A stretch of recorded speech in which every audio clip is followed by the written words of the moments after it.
Happy New Year to each and every one. Radio guy Dr. Mike Prince. And what a way to start 2024 off. I have none other than Shotgun Willie Simmons. Happy New Year to you, my man, and how things going? Happy New Year, brother. Things are going well. I'm just enjoying a little college football playoff. Little college football playoff, and let me say a double congratulations. You've been so busy, man. We haven't been able to get together, but congratulations on your championship and congratulations on your latest assignment, sir. I really appreciate it, man. It's excited to bring a national championship to the House of Seven Hills, and definitely excited about this new endeavor that my family and I are embarking upon. Well, for those who might not be aware, why don't you introduce and let everybody know what your next move is, and then we'll go from there. Well, definitely. I accepted a position on Manny Diaz's staff at Duke University as the running backs coach, effective immediately, and we'll be headed up to Durham here in a short time and getting to work trying to help build a championship program. Yes, sir. Well, congratulations again, and let me say it's been a long time coming, my man, a long time coming. Well, I really appreciate that, Mike, and I know we've been at this for, I lose count now how many years. It's been about 10 years, man, but I really appreciate the support. Well, when you talk about the support and when you have to make life-changing decisions such as this, I know it's difficult.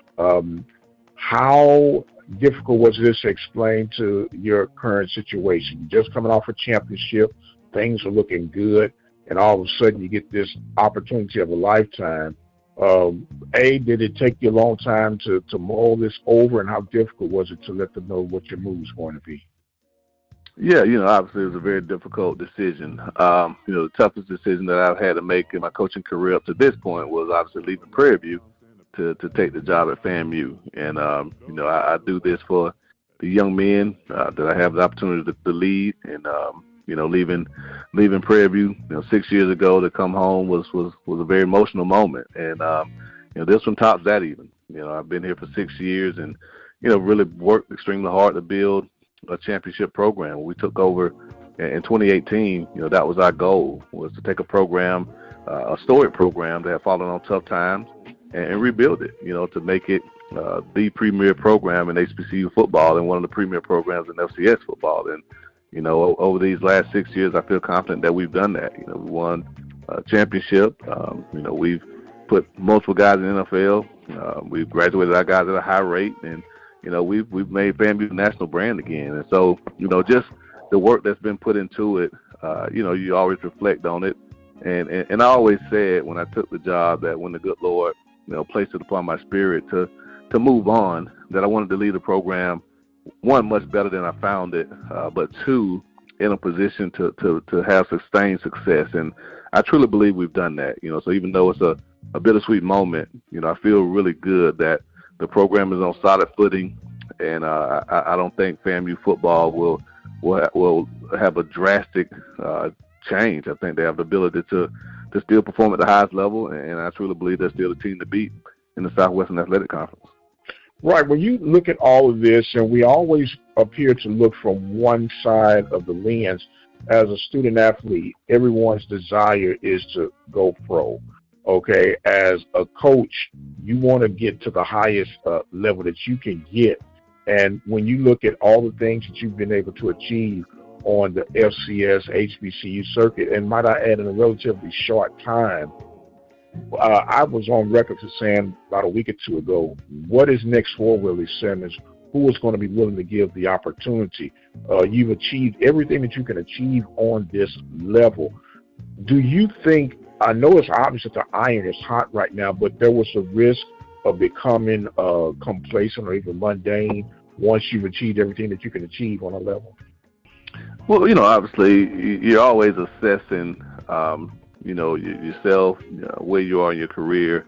And I look at my career, and I've been a head coach now for 9 years at the FCS level. I've been a coordinator now, play caller for 13 years, and I've pretty much accomplished, like you said, everything that there is to accomplish at the FCS level.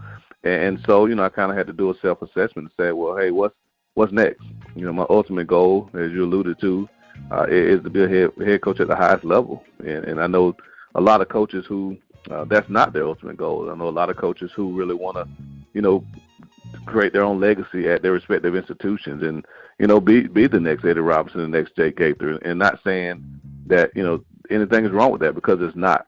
But I just, I feel like the gift that I've been given to not only affect young men, but also to positively affect communities, use my platform as a voice, a leading voice in the change of the college football landscape and the opportunities for minority candidates.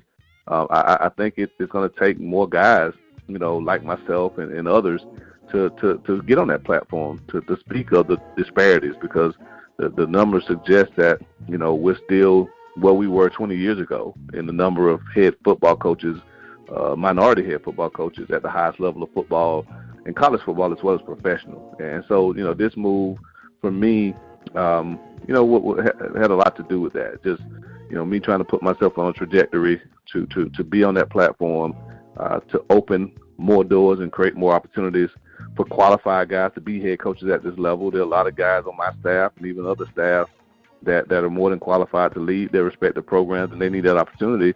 And me leaving opens that door for someone else. So I know there are a lot of people who look at it and have their own personal feelings about it, but I think that is something that can be positive, short term and long term, because there's a significant change, in my opinion, that needs to be done in the college football landscape, and minorities definitely need more opportunities, and we have to get a seat at the table to make that happen. Well, my narrative has always been, you got some quote unquote purists who say, well, we need people like Willie Simmons to stick around so we can build our stuff. Everybody keeps snatching us, but when the opportunity presents itself on the other end, they'd be like, well, see, what happened was this and that and the other. Now, I can speak for myself. I feel like, and I was just telling someone the other day, in the position that I'm in as a media type guy, broadcast guy, whatever you want to identify me, some call me a jerk, and I can deal with that too. But I feel that where I am is where guys need to stay in the trenches to help tell the stories of a Willie Simmons, to help them get back on the course that they desire to be, or even open up a new opportunity. And once the guys like a Willie Simmons get up ahead, they are in position, as you mentioned, where, hey, man, I remember back, blah, blah, blah, blah, and you reach back and help someone else who desires to get there. But there are some people, and if you allow me to go a prophetic way for 2024, you have two types of prophets. You have minor prophets and major prophets. But the bottom line is that they're prophets, and somebody has to be a minor so someone can be a major. And if your cloth is cut to be in that major realm, then don't hate, appreciate, and help elevate. Well, and I agree with that. But I also feel, and I had a long talk with a lot of, prominent FAMU alum, CEOs and, managers and people who really supported me over the years at FAMU.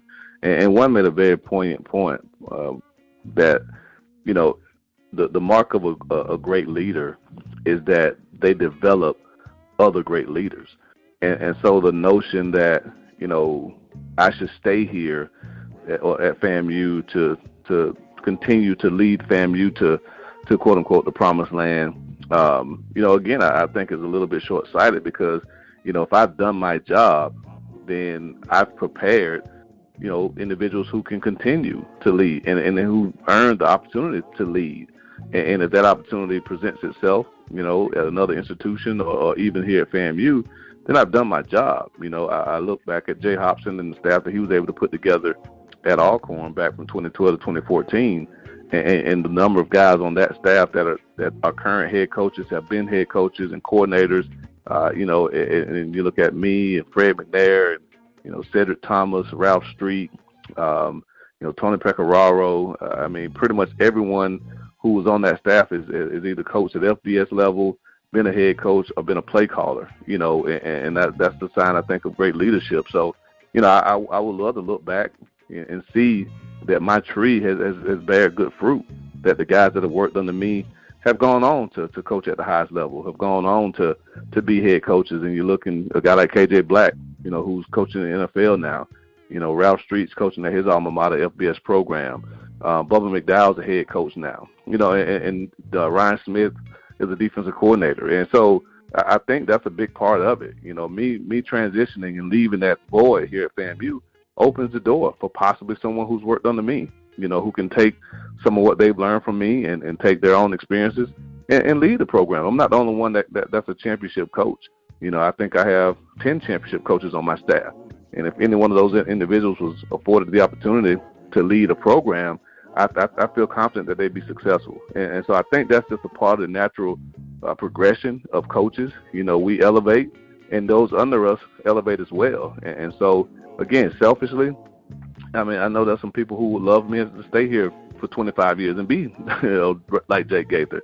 But again, I think me taking opportunities to coach at a higher level has opened doors for others, and I think that's a very, very pivotal part in our elevation, again, in ascension in this profession, because they need more minority coaches that are doing it the right way to lead young men and have opportunities to run programs, and this move has opened that opportunity for others. Yes, sir. We're talking right now with Willie Simmons, former, man, that's pretty funny to say, former head coach of the FAMU Rattlers, now headed to the Duke Blue Devils, and you're no stranger to who you're going to be working underneath. There's a lot of, as they say, intertwining in that, and you can explain that for those who might not be aware of the situation. But when you look at this, man, there's some great opportunity, and I want to know what has prepared you coming through the rank that you've come to get ready for this next step. I'm sorry, Mike, say that again.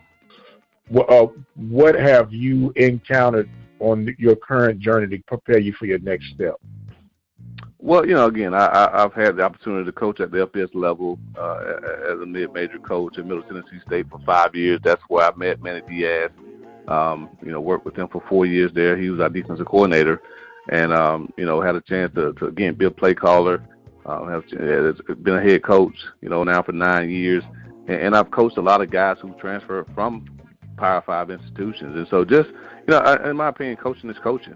My job is to go and prepare young men to be their very best. And I think if you're, diligent in what you do and how you approach it, you're qualified and prepared to do it at whatever level. I think there are a ton of coaches at the FBS level FCS level who are more than qualified to coach at the FBS level. I think the high school coaches who can coach at the FBS level, even the NFL level, and you see that, with whites all the time. The guys who coach high school ball and Division III ball who are head coaching in the NFL 5 years later.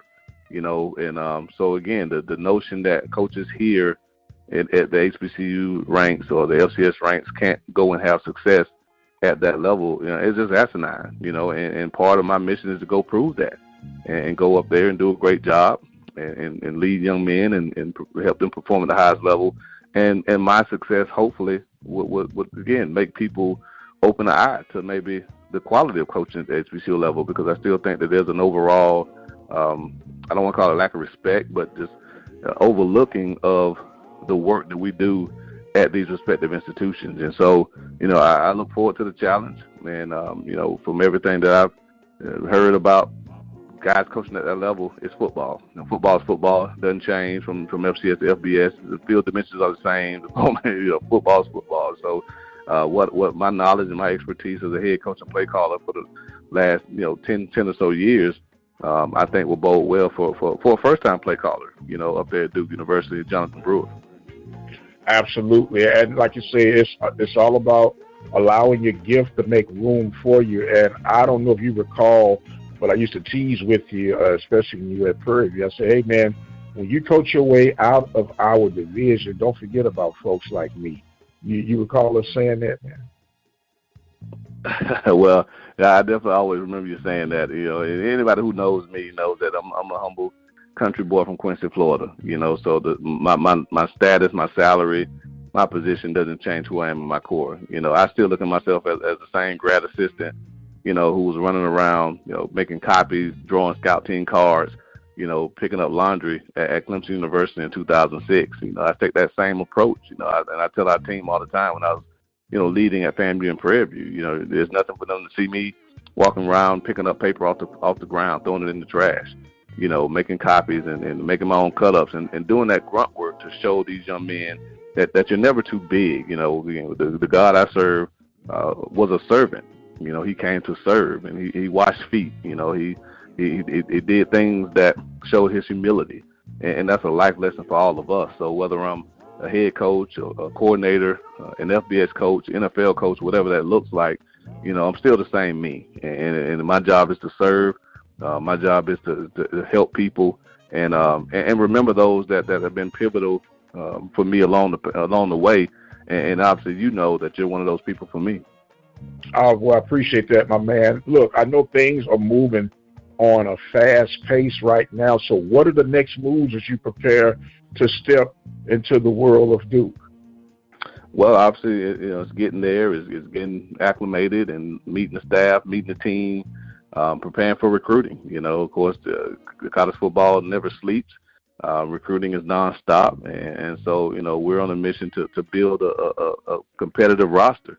We're going with a mission to try to win a championship, and that means recruiting good players. It's been a while since I've had an area to recruit, so to speak, and so it'll be fun getting used to hitting the road again and going to different cities and states and going into high schools, multiple times a year to meet prospective student athletes and their families and coaches. And so that's part of the job that I'm going to embrace. That's part of some of the things you miss as a head coach is being able to hit the road as much as the other coaches and having your own position group, and so there are some things I'm looking forward to getting back to. And, but again, it's all about just accepting this new challenge, attacking it head on, doing the same thing that I've done, 18 years of my coaching career, not changing who I am, not changing my core values and beliefs, figuring out how Coach Diaz wants to run his program and how Jonathan Brewer wants to run his offense and buying in. And that was one of the questions that people asked, well, you think you can go from being a head coach to a position coach? Of course. For me, it's about serving. And so my job now is to serve Jonathan Brewer, assist him in any way I can, serve Manny Diaz, and assist him in any way I can, and and I look forward to doing that. And hopefully, again, I can continue to make a positive impact, have a positive impact, and make a difference, where God has placed me. Well, my brother, we are definitely going to be pulling for the shotgun to continue to propel through this FBS circuit and maybe shake some things up for Duke. And who knows, man, you'll be playing on some of these New Year Day bowls real soon. Willie, I appreciate you, man, and have admired you as a young man, a young coach, a young leader, and I'm truly proud of you. I want to give you some closing thoughts and comments that you want to share with FAMU, SWAC Nation, HBCU circuit. Not that you probably gone and not to be forgotten, but who knows, you can open up huge doors and even come back with a boatload of money to help some struggling programs out. Who knows? Well, no question. Well, again, yeah, like I said, I appreciate you, man. You've been a great friend, a great advocate, and someone who's good for what we need, and not only HBCU football, but this college landscape. But I put out a statement today, so I won't go through my list of thank yous again for the sake of time. But I'm just so grateful to Rattler Nation. The way they welcome, my wife and I, our family, it has been nothing short of amazing. These last 6 years have been magical, and it's bittersweet for me. Like I said, people who know me know that I'm not a quote unquote tough guy, but I don't cry very, very often. Just one of those things. I guess I kind of internalize stuff and don't really show my emotions that much unless it's game day. I think I've cried more in the last couple of weeks than I've probably cried my entire life. Winning a championship there in Atlanta, overwhelmed with emotion, and talking to the team today and talking to individuals that have supported me today has been very emotional, and just reflecting on the love that I've felt, that my wife has felt, our children have felt, thinking about the young men and what we've built there and seeing their growth and development, the coaches that, I've been blessed to be around. Those are the reasons why the decision, was so difficult. And I've had to really pray, fervent prayers to be led. And, I'm thankful that the good Lord, made it pretty plain to me that this was the move that I needed to make, and because of that, I have no regrets. But I'm looking forward to the challenge. I'm forever a Rattler.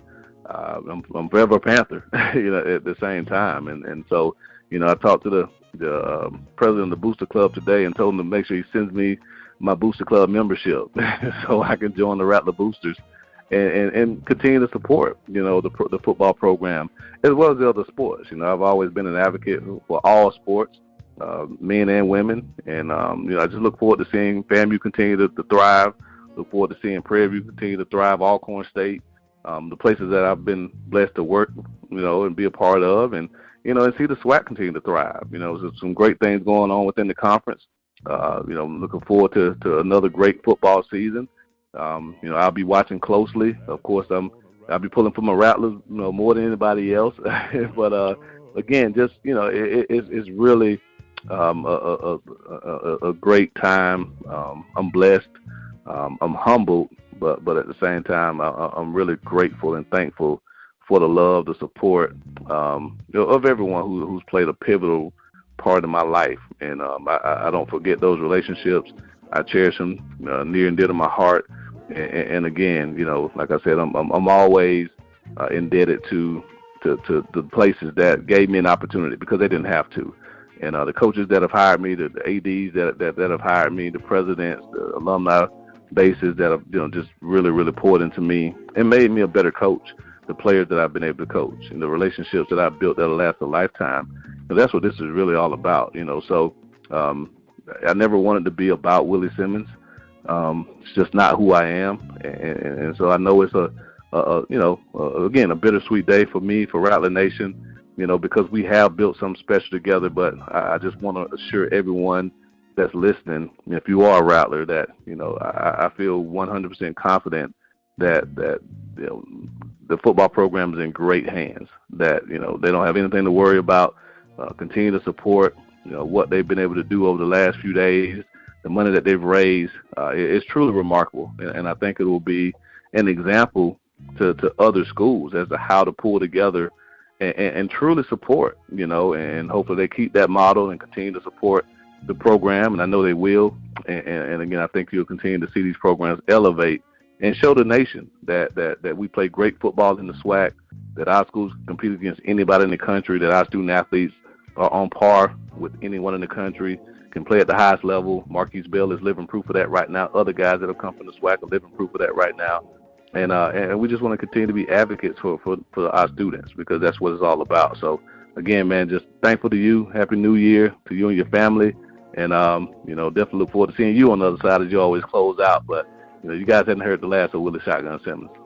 All right, man. That was going to be my final deals, man. Don't forget about us. Don't be a stranger. Go out there and do what you do, brother. I tell anyone, when you see the greatness on them that you were born for this, go do what you do and do it well. He is Shotgun Willie Simmons, headed to the ACC and Duke Blue Devils for the running back coaching position, and who knows where that will lead. Good luck, good travels, my friends. Stay safe, stay positive, and stay motivated. I am the radio guy, Dr. Mike Prince. Thank you guys for joining in with us on this exclusive as we get ready to turn the page and walk full steam ahead in 2024. Don't forget you can follow me on X at The Mike Prince Show. Subscribe to the YouTube channel at the Open Mic Broadcast Network, and be sure to visit our website for our 24-hour stream at obnradio.com. And until the next time, you guys be blessed, and we'll see you on the other side.